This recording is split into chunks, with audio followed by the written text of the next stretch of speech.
Welcome back to FutureCron, where I explore the lives of some of the world's most fascinating personalities from a psychic's point of view. In this second episode in my Royal Family podcast series, I explore the truth behind the relationship between Prince William and Kate Middleton and outline the events leading up to this couple's tragic end. Yeah, you heard me, tragic. But before I destroy every fairy tale fantasy you've had in your head about this royal couple, let's have a word from our sponsor, me. If you think you're being scammed by your WhatsApp pen pal, or if you just want to know if your wife is being faithful, get a psychic reading with yours truly today. To get started, visit futurecron.com. That's Futurecron with a K. In 2011, the world watched as Prince William married his longtime girlfriend Kate Middleton in a stunning ceremony at Westminster Abbey. The couple had been dating for nearly a decade before they tied the knot, so it was about time.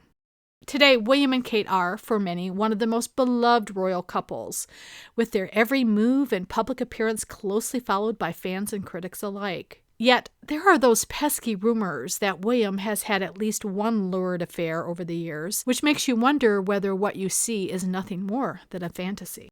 As much as I want to dish some nasty dirt on Kate Middleton, I have to say, William couldn't have made a better choice for Princess. From day one, she stepped into the family and immediately began sorting out who's who and what's what. She slowly and steadily navigated her way into her little niche in the family, and to this day plays the role of doting wife and perfect royal to a T. Kate has never strayed from her marriage and family, and I can see that she wishes for an even bigger one with 6 children in total. She's ambitious. But as we know, William hasn't been faithful to his regal wife. In my previous podcast on the subject, I outlined that I believe Prince William did have an affair with at least 3 other women within a short span of time, but I can actually see a total of 5 women since the couple were first married, and there are more on the way. But as far as I can see, Kate has solid knowledge of only one of those 3 affairs, and will happily keep it that way. If ignorance is bliss, then Kate is the happiest little princess on the planet. Now, Kate is no dummy, and as I mentioned before, she's got her eyes on the prize, and that's her queendom. I mean, this is what she lives for, and nothing will get in her way if she can help it.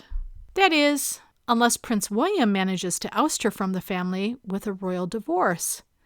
Yeah, we just might see something like this happen in about 6 to 7 years, believe it or not, and Kate will be completely blindsided by the whole thing. It's almost like history is repeating itself.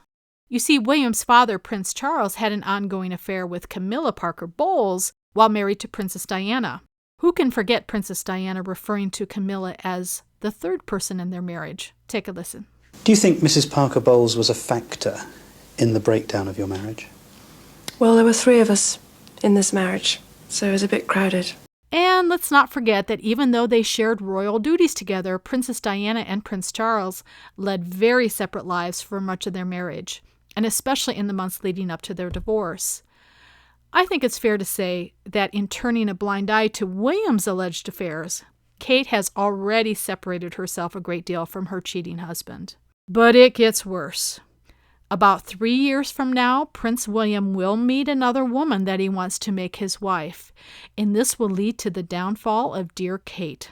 Don't be surprised to hear of a royal divorce as soon as 2030, and boy oh boy, it will happen fast. And what a shame for Princess Kate and her glorious dreams of queendom. She'll be oh so close to sitting on that throne. That's right. I suspect that King Charles could spend only 5 years or so perched on his throne, but health issues will take their toll. This will leave Queen Camilla like a deer in the bright headlights of the younger royals, anxious to kick her to the curb, but it could be several years thereafter for Prince William to assume the throne. And when he does, I can see that he'll be a single man. That leaves our Queen Consort Camilla, who, as I've mentioned in a previous post about Meghan Markle, is actually my favorite royal. And that is because she really tried to reach out to Markle when she first joined the royal family.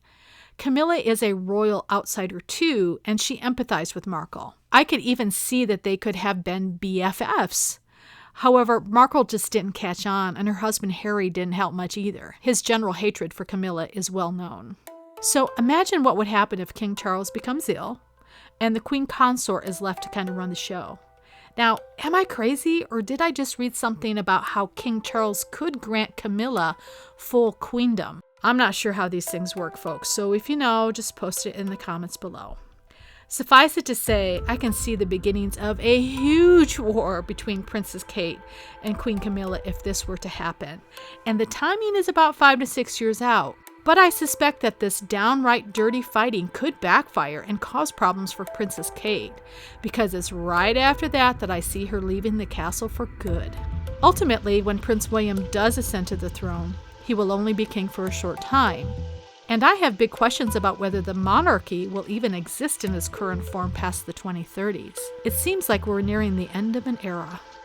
Well, that's it for now, but stay tuned for more hidden truths about King Charles and Camilla. And I answer the question, was Princess Diana murdered once and for all? You don't want to miss this.